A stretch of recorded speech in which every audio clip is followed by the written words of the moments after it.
Will you be my husband for one day? Millionaire asks janitor dad. He makes a shocking decision.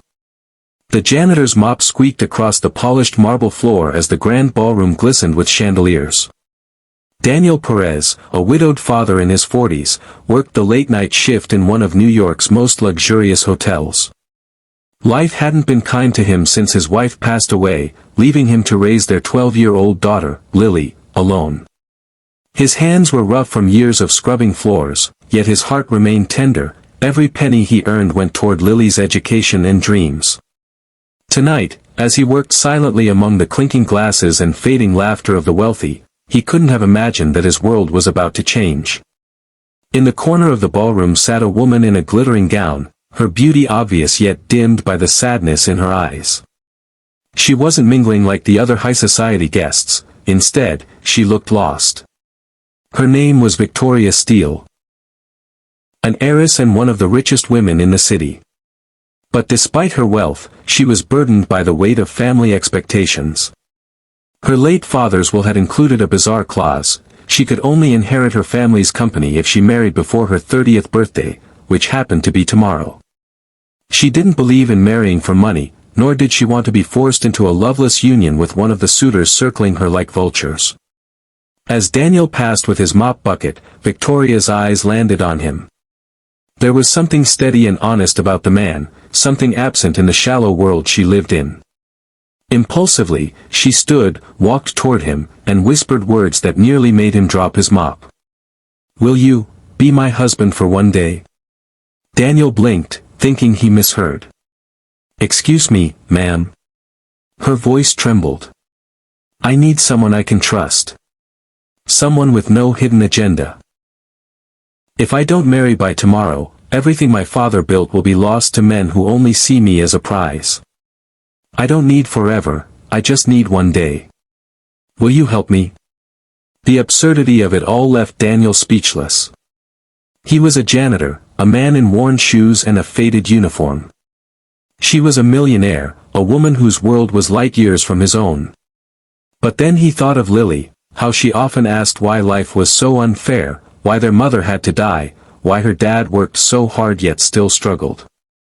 Maybe, he thought, this was fate offering him a strange kind of gift. Still, he hesitated. "Miss Steele, I'm just a janitor. You don't know me." Her eyes softened. "That's exactly why I asked you. Because you don't want anything from me." The next morning, in a quiet courthouse, the impossible happened. Daniel wore a borrowed suit, Lily by his side with tears of disbelief in her eyes, and Victoria stood radiant in a simple white dress. They said their vows not with love, but with trust. Two strangers bound by circumstance. To the world, it was just another high-profile society marriage, but to Daniel, it felt like stepping into someone else's dream. But the story didn't end there. After the wedding, Victoria surprised Daniel again. She invited him and Lily to her estate, insisting they spend the day together as a family. Lily, who had grown up without her mother's affection, clung to Victoria's kindness. She laughed for the first time in months as Victoria braided her hair and listened to her talk about school. Watching his daughter's happiness, Daniel realized something profound: maybe what Victoria truly wanted wasn't just an inheritance. Maybe she was searching for connection, for something real in a world of empty wealth. By evening, Victoria called Daniel into her father's old study. Her eyes glistened. "Daniel, I owe you more than I can say. You gave me freedom today, freedom from greedy men and false promises.